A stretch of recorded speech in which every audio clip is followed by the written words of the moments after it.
ये कितने दिनों से यहाँ पर सफाई हो चुकी है? 10-15 दिन। कितने? 15 दिन से। और किसी ने ये उठाया नहीं अभी? तो शाम के समय तो बड़ा ट्रैफिक जाम हो जाता होगा यहाँ पे? हाँ, जाम हो जाता हैं? शाम को जाम हो जाता। जाम हो जाता है। और सुबह नहीं होता, सुबह गाड़ी नहीं आती। शाम को ज़्यादा जाम रहता है। तो करीब 10-15 दिन से ये ऐसे ही सड़क पर पड़ा है। अक्सर आप हमें स्टूडियो से या फिर लोगों के बीच से आपकी समस्याएं, आपसे जुड़ी हुई खबरें दिखाते हुए देखते होंगे, लेकिन आज हम आपको अपनी गाड़ी से घुमाएंगे और गाड़ी से घुमाने का भी एक खास मकसद है जो आपको कुछ देर ये खबर देखने के बाद समझ में आ जाएगा। तो आइए चलते हैं और एक आपसे जुड़ी हुई एक बड़ी खबर आपको दिखाते हैं जो आपके जीवन से रोज़ जुड़ी हुई है, रोज़ उसके कारण परेशानियां हो सकती है। ऐसी ही खबर आपको दिखाते हैं। तो चलिए इस सफ़र पर हमारे साथ।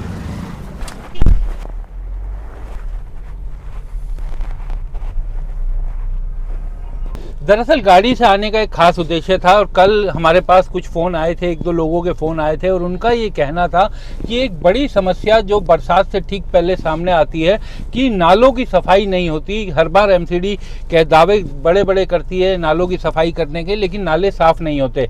लेकिन इस बार जो उस आदमी ने जिसने हमें फ़ोन किया था उसने जो खबर बताई वो बोला कि अब दूसरी बड़ी परेशानी भी सामने आ रही है कि जहाँ पर नालों की सफाई हो गई है वहाँ से गाद तो निकाल ली गई है, लेकिन वो गाद सड़कों पर पड़े हुए कई दिन हो गए, हफ्ता हो गया, 10 दिन हो गए और इस वहाँ से गाद उठाई नहीं जा रही है। अब जिस तरीके से मौसम हो रहा है, कभी भी बारिश आ रही है, वो गाद दोबारा बह करके नालों में चली जाती है और जिस कारण दोबारा से कोई फायदा नहीं होता। तो अचानक मुझे लगा कि हर रोज जब सवेरे हम ऑफिस आते हैं तो हमारे रास्ते पर भी पिछले 8, 10, 12 दिन पहले नाले के से गाद निकाली गई थी, लेकिन वो सड़क पर अभी पड़ी हुई है जिस कारण बहुत जाम लगता है। तो आइए आपको दिखाता हूँ ये सफ़र। ये देखिए, ये इस समय मुख्य रोड है जो जोड़ता है ये इसे नाले वाला रोड कहा जाता है। जैसे आप लक्ष्मी नगर से अगर कड़कड़डूमा की तरफ जाएंगे उसके ठीक साथ में ये नाले वाला पुल, नाले वाला रोड है जो बीच में बड़े नाले पर बना हुआ है। इसके देखिए नाले की सफाई हुई है। यहाँ पर आप चारों तरफ मलबा देखेंगे जो इन नालों से निकाला गया है, ये गाद यहीं से निकाली गई है और यहाँ पर देखिए सूख चुकी है ये गाद। दिखाई दे रहा है कि काफ़ी दिनों से ये गाद यहाँ पर पड़ी हुई है। इसकी सफाई तो हुई नालों की और नालों से जो कचरा, प्लास्टिक, बोतल, तमाम चीज़ें जो निकली हैं वो सब यहाँ सड़कों पर पड़ी हुई हैं। एक चीज़ किया गया है कि सड़क को आधा डिस्टर्ब ना किया जाए, ट्रैफिक भी चलता रहे और उसे एक तरफ किया गया है, लेकिन फिर भी कम से कम 1-1.5 गाड़ी की जगह उसने ली हुई है और जिसके कारण शाम को या सुबह जब ऑफिस आवर्स होते हैं तब लोगों को बहुत दिक्कतों का सामना करना पड़ता है। और ये जो गाद निकली है, अगर बारिश आएगी दोबारा से, अगर इन्हें तुरंत उठा लिया जाए तो बहुत बेहतर होता है।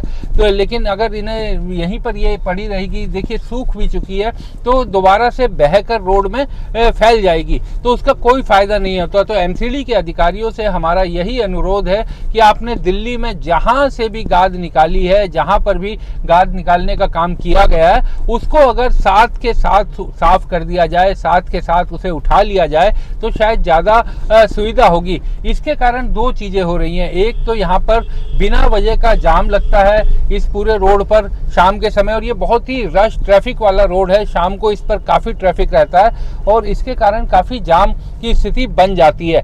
अभी क्योंकि दिन का समय है, दिन में ऑफिस आवर्स नहीं है, इसलिए फिर भी थोड़ा आपको वो दिखाई देता है, लेकिन जब ट्रैफिक आवर्स बढ़ जाते हैं तो काफ़ी दिक्कत इसके कारण आती है। और ये पूरा इलाका जो है लोगों को इसी वजह से दिक्कत आती है क्योंकि ये गाद यहाँ पर पड़ी हुई है और इस तरीके से रेड लाइट पर आप देखिए कि एक तरफ का रोड पूरा एक तरफ का रोड जो है वो इसमें फंसा हुआ है और इसके कारण लोगों को दिक्कत होती है निकलने में। और यहाँ पर 1-2 बार ऐसा भी देखा गया है, देखिए ये जो कूड़ा था ये फैलते फैलते कई बार रोड पे फैल जाता है और एक बारिश अगर आई तो ये पूरा कचरा फिर दोबारा इसी में फैल जाएगा। तो कई तरह की दिक्कतें हैं, इसी कारण हमने सोचा कि ये आपको दिखाया जाए और आपके सहारे शायद ये एमसीडी के अधिकारियों तक भी ये पहुँचे बात कि आपने इन्हें उठा तो लिया है लेकिन इन्हें साफ कब करेंगे, ये एक बड़ी समस्या है। और आपको अगर हम यहाँ पर उतर के दिखाएं कि किस तरीके से ये पूरा इलाका है जिसमें ये गाद का आप देखिए कि भरा हुआ है, तो मेरे कैमरामैन शाहनवाज से मैं अनुरोध करूँगा कि वो आपको दिखाएं कि किस तरह से ये गाद दिखाई दे रही है यहाँ पर। और पिछले काफ़ी समय से, क्योंकि एमसीडी ने ये साफ तो कर दिया था, लेकिन उसके बाद से ये नालों से निकाली गई और नाला अभी आप देखिए इस नाले में आपको अभी भी गंदगी भी का अंबार दिखाई देगा, यानी साफ किया गया है लेकिन बावजूद इसके गंदगी का अंबार देखिए, पूरा नाला ये भरा हुआ है अभी भी कूड़े कचरे गाद इन चीज़ों से, प्लास्टिक पन्नी, यानी सोचिए कि इनको साफ करने के बावजूद भी अभी भी नाले में पानी नहीं दिखाई दे रहा है। तो ये किस तरीके की सफाई हुई है, इस पर भी एक बड़ा सवाल उठता है। और पूरी जो निकली है गाद वो यहाँ पर बाहर पड़ी हुई है। ये कितने दिनों से यहाँ पर सफाई हो चुकी है? 15 दिन। कितने? 15 दिन से। और किसी ने ये उठाया नहीं अभी? तो शाम के समय तो बड़ा ट्रैफिक जाम हो जाता होगा यहाँ पे? हाँ, जाम हो जाता हैं? शाम को जाम हो जाता जाम हो जाता है। और सुबह? सुबह नहीं होता, सुबह गाड़ी नहीं आती। शाम को ज़्यादा जाम रहता है। तो करीब 10-15 दिन से ये ऐसे ही सड़क पर पड़ा है। तो आप समझिए कि 10-15 दिनों से ये सड़क पर पड़ा हुआ है और इसको उठाया नहीं गया। और नालों की सफाई भी की गई लेकिन नाले का क्या हाल है वो हमने आपको दिखाया कि नाले अभी भी भरे पड़े हैं कूड़े से। और दावा ये किया गया एमसीडी की तरफ से कि वो नालों की सफाई का काम तेज़ी से कर रहा है। आइए आपको दिल्ली की दूसरी जगह के बारे में अपने स्टूडियो से जानकारी देते हैं, जो बाकी बचे इलाके हैं वो भी आपको दिखाते हैं।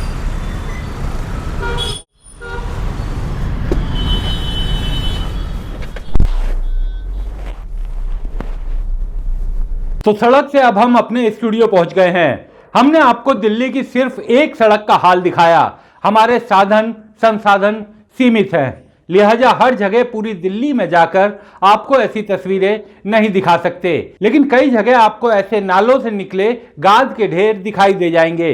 दिल्ली के बड़े समाचार पत्र नवभारत टाइम्स में भी आज इस संबंध में एक बड़ी खबर छापी गई है, जिसमें बताया गया है कि गाद की बदबू ने लोगों को परेशान किया हुआ है। जगह जगह गाद निकाली गई है नालों से, लेकिन उसे उठाया नहीं गया। जिन इलाकों का खास तौर से जिक्र किया गया है उनमें नरेला, अलीपुर, आनंद विहार, स्वामी दयानंद मार्ग, असोला ड्रेन, पंखा road drain, Jangpura, Palam drain प्रमुख हैं। खबर के मुताबिक नरेला इंडस्ट्रियल एरिया में करीब 15 दिन पहले नाले की सफाई हुई, लेकिन अधिकांश इलाकों में गाद निकालने का काम पूरा नहीं किया गया है और गाद अभी सड़क पर ही है। अलीपुर नरेला रोड के नाले की सफाई 1 महीना पहले हुई थी, वो भी वहीं पड़ी है। आनंद विहार डी ब्लॉक के पास नाले की सफाई करीब 20 दिन पहले हुई थी, लेकिन गाद नहीं उठाई जा सकी है। स्वामी दयानंद मार्ग पर भी 10-12 दिन पहले नाले की सफाई हुई, लेकिन गाद नहीं उठाई गई। पंखा रोड ड्रेन का भी यही हाल है। असोला फतेहपुर बेरी ड्रेन से निकली गाद बहुत दिनों से वहीं पड़ी है। ये पीडब्ल्यूडी की ड्रेन है और खबर के मुताबिक स्थानीय लोग दिल्ली की सीएम तक गुहार लगा चुके हैं। करीब 1 महीना पहले द्वारिका सेक्टर 2 के पास ड्रेन के खुले हिस्से से गाद निकाली गई। कई दिनों तक वो वहीं पड़ी रही और इस बीच आई बारिश के कारण काफी बहकर फिर से नाले में बह गई। लंबे समय तक सड़कों से नाले से निकली गाद ना उठाने से कई दिक्कतें होती हैं। लोगों को चलने और आने जाने में तो परेशानियां हैं ही, इसके अलावा बीमारियां फैलने का भी खतरा बन जाता है। इस बीच अगर बारिश आ गई तो फिर सब किया का धरा बेकार, क्योंकि गाद फिर से बहकर नालों में पहुंच जाएगी और उसका कोई फायदा नहीं। दरअसल हर साल मानसून के मौसम से पहले सभी नालों की सफाई करने और उनमें भरी गाद निकालने का दावा किया जाता है, फिर भी ये काम समय पर नहीं हो पाता। दिल्ली में अभी भी कुछ ऐसे नाले हैं जहां गाद निकालने का काम पूरा नहीं हो सका है। कई बार नालों की गाद निकालने के नाम पर बड़े घोटाले भी सामने आते हैं, जिसके बाद जांच और कार्रवाई करने का भी दावा किया जाता है। लेकिन यह एक ऐसी समस्या है जिसे हम दशकों से देख रहे हैं, कोई समाधान निकलता नहीं दिखता। दिल्ली के चुनाव होने तक इस मामले में राजनीति भी खूब होती थी, क्योंकि दिल्ली में एमसीडी और पीडब्ल्यूडी सहित एजेंसियों के अलग अलग नाले हैं और सब एक दूसरे पर सफाई नहीं करवाने के राजनीतिक आरोप प्रत्यारोप लगाते रहते थे। उस समय एमसीडी बीजेपी के पास थी और दिल्ली सरकार में आम आदमी पार्टी थी, तो अक्सर हम बरसात के मौसम में ये दावे होते देखते थे कि एमसीडी ने सफाई नहीं करवाई। इस तरीके की बातें आम आदमी पार्टी के नेता कहते थे और एमसीडी के अधिकारी ये कहते थे, एमसीडी के नेता ये कहते थे कि आम आदमी पार्टी के ड्रेन्स की सफाई नहीं हुई है। लेकिन अब तो दिल्ली में ट्रिपल इंजन की सरकार है, नीचे से ऊपर तक बीजेपी का शासन है। एमसीडी, दिल्ली सरकार और केंद्र सरकार तीनों ही बीजेपी की है। तो ऐसी सूरत में अब तो किसी राजनीतिक बहानेबाजी की भी गुंजाइश नहीं है। तो दिल्ली वाले उम्मीद करें कि इस बार बरसात में मानसून में तस्वीर बदली हुई मिलेगी या फिर वही ढाक के 3 पात। इस खबर में फिलहाल इतना ही। आपसे अनुरोध है, दास स्वतंत्र के साथ अपना साथ बनाए रखिए, हमें लाइक कीजिए, शेयर कीजिए और सब्सक्राइब कर ताकत देते रहिए, ताकि हम आपके रोजमर्रा के मुद्दे और ज़रूरी खबर उठाते रहें, दिखाते रहें। हमारे चैनल को कृपया लाइक करें, सब्सक्राइब करें और अपने साथियों से भी जरूर करवाएं। शुक्रिया।